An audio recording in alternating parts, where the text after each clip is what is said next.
Welcome to the first Two Old Farts, reviewing Curb Your Enthusiasm, Season 12. Apparently the last season for Larry David's show on HBO Max. I'm Mike Waco. This is Tom Rosenfield. We're here to tell it like it is. This started in 2000. We're in 2024. 24 years, and it's taken that long for 12 seasons.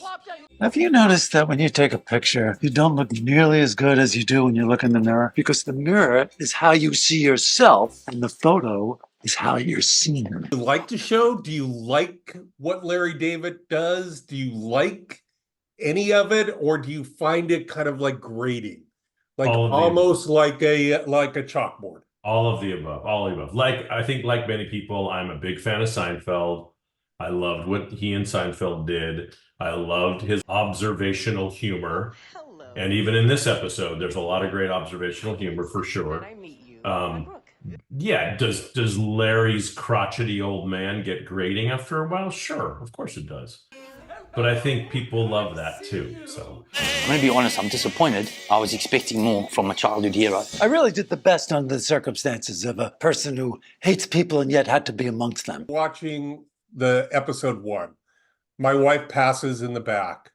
She verbally, disgustingly says, "Oh my God, he just bugs the living crap out of me." Yeah. Bugs me. I can't stand him. Yeah, think about all the moments in the episode when they were fighting.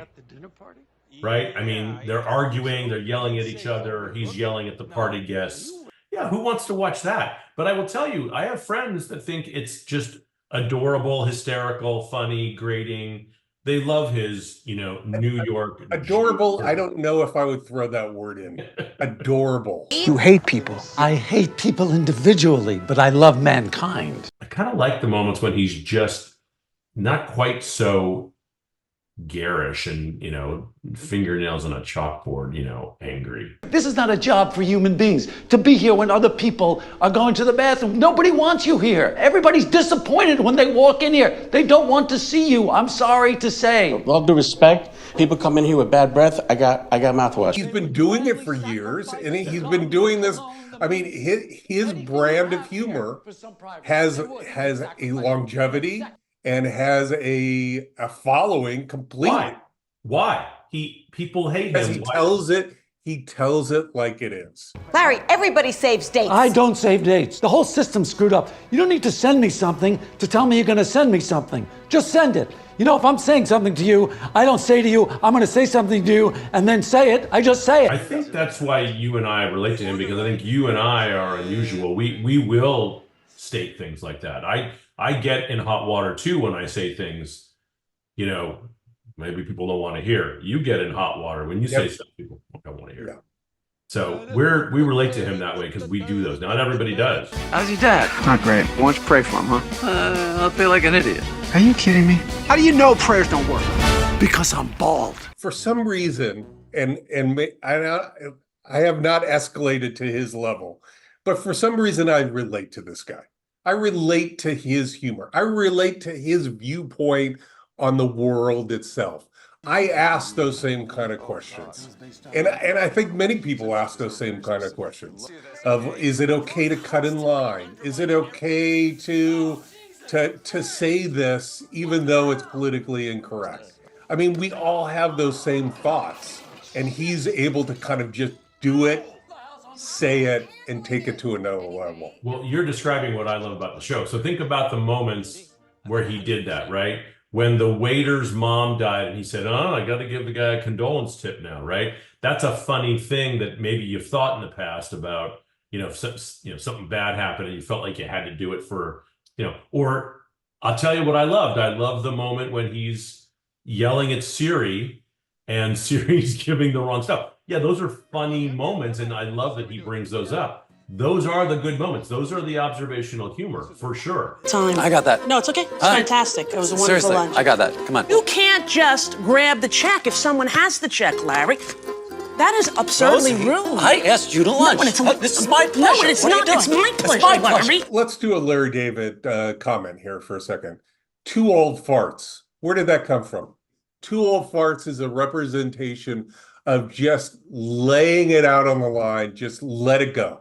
Well, I don't know that it specifically means that, but I like the idea that, I mean, I think it's funny to say, when you get old, you let things go sometimes. Yeah, totally. You say things you shouldn't say. Sure. You There you go. fart when you shouldn't fart. Completely. So I think it's become that notion of throw caution to the wind. I don't have those things anymore. I'm gonna do whatever the hell I want. You know, reaction be damned. I don't care. So that's So yeah, two old farts. So basically we're telling it like it is. yes, We are. yeah, I think that's right. I think we're telling it without any filter. Yes, which is why this is good for a Larry David discussion. I think it's the happiest I've ever been in my life. I don't even know who I'm looking at right now. How is something good happening to me? Are you recommending Am season? I recommending it? Not based on episode 1. Ooh, interesting. I would definitely give it another shot because it is Larry David. I mean, come on. I mean, he is one of the kings of comedy. So there's no reason I shouldn't believe that it might get better. I have an honest belief that it could. I need more episodes in order to decide whether I'm recommending it or not. Interesting, because I kind of feel like if I was going to recommend it on that first episode, I would say, no, forget it, skip it. But at the same time, he strikes gold every once in a while. I didn't know you had alopecia. You're a cheater. No, you're a cheater. You always have to be the center of attention.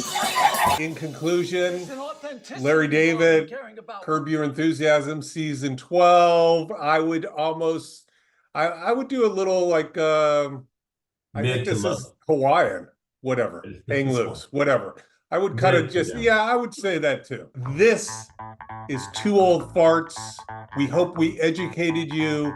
We hope we enlightened you. We hope we spoke the truth for this edition of Two Old Farts.